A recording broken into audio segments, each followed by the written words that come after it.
ओम श्री साई राम। प्रश्नोत्तर वाहिनी त्रयोदश खंड। क्या कोई ऐसा मंत्र अथवा जप है जो हमें आपके द्वारा इंगित शांत स्थिति प्राप्त करा सकता है? यदि मंत्र है तो कृपया बतलाइए कि उनमें सबसे महत्वपूर्ण कौन सा है। प्रत्येक स्थिति के मानव को मंत्र और जप की आवश्यकता है। मंत्र क्या है? म का अर्थ है मनन और त्र का अर्थ त्रास, रक्षा। अतः मंत्र का तात्पर्य है वह तत्व जो साधना में तुम्हारी सुरक्षा कर सके। मंत्र तुम्हें इस जगजीवन के बंधन में फंसने से बचाएगा जो कि दुख, शोक और मृत्यु से परिपूर्ण है। सभी मंत्रों में प्रणव सर्वोपरि और सर्वश्रेष्ठ है। यह मंत्रों का शीर्ष और मुकुट है। यदि प्रत्येक व्यक्ति अपने इष्ट देवता का नाम अपने नियम और ज्ञान के अनुसार जपे तो मैं समझता हूं ये भी कुछ अनुचित नहीं है अथवा अनुचित है। आपका तात्पर्य यह है कि चाहे कोई व्यक्ति कितना ही मूर्ख और अज्ञानी हो वह प्रभु को पुकार सकता है। ठीक है, किंतु यदि जप किया जाने वाला प्रणव सहित नाम जप करता है तो वह निश्चित रूप से अधिक लाभकारी होगा। जिस प्रकार सूर्य की किरणों से सागर का जल आकाश में पहुंचता है और तब वह वर्षा के रूप में जल बनकर गिरता है।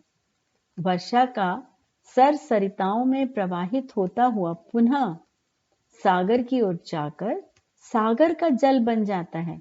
इसी प्रकार विविध विधि विधानों द्वारा जपे जाने पर प्रत्येक ध्वनि और मंत्र प्रारंभ में प्रणव ही हैं और विविध विधि विधानों द्वारा जपे जाने पर पुनः अपने मूल स्रोत प्रणव में ही लीन हो जाते हैं।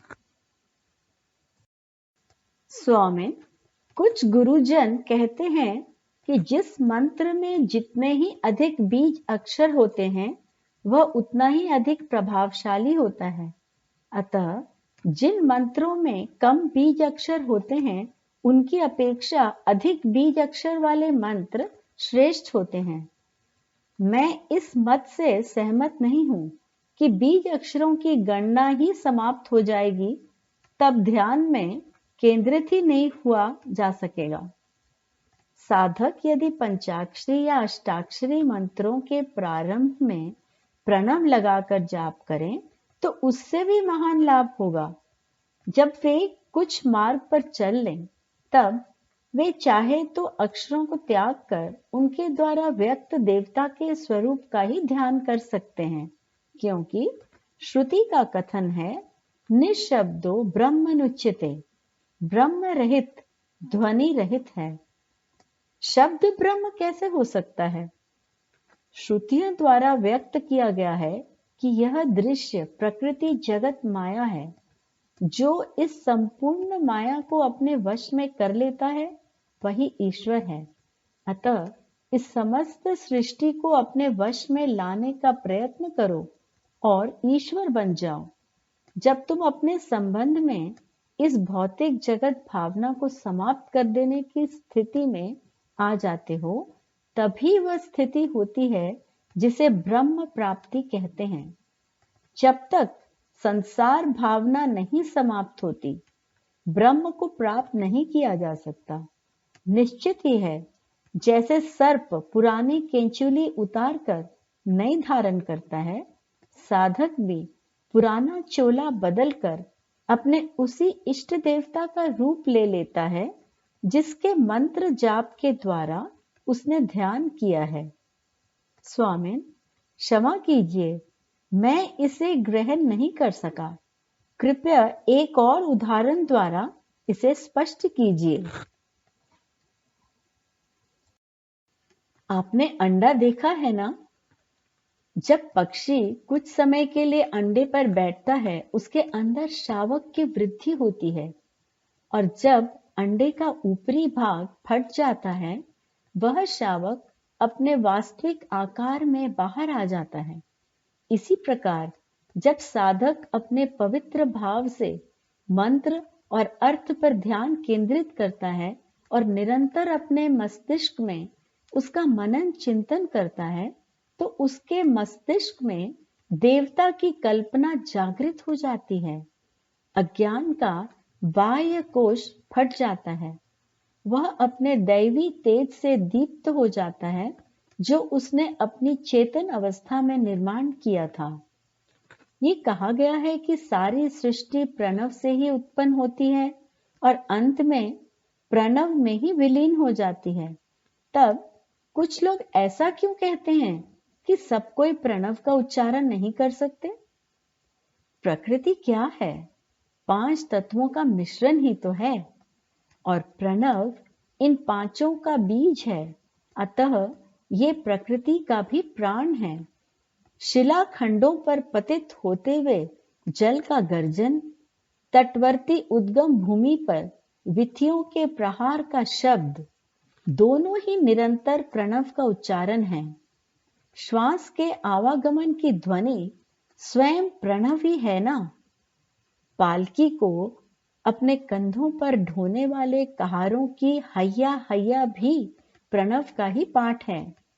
भारवाही श्रमिकों की हुंकार और सरोवरों के तट पर वस्त्र प्रक्षालन करने वालों की शियो शियो ध्वनि सब प्रणव का ही रूप है।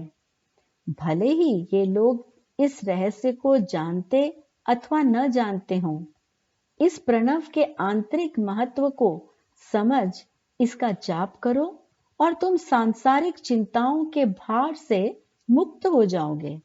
श्वास प्रश्वास से उच्चारित होने वाला प्रणव का घोष सर्व शोक से सुरक्षा करता है। ये कहने में कोई सार नहीं कि कोई प्रणव का जाप कर सकता है और कोई नहीं। जिनमें श्वास क्रिया का अभाव है वे भले ही इसके अधिकारी न हो, किंतु श्वास लेते हैं वे प्राणी तो श्वास प्रश्वास के रूप में प्रणव का निरंतर उच्चारण करते ही हैं। फिर इसके उच्चारण के अधिकार से किसी को वंचित करने का प्रश्न ही नहीं उठता।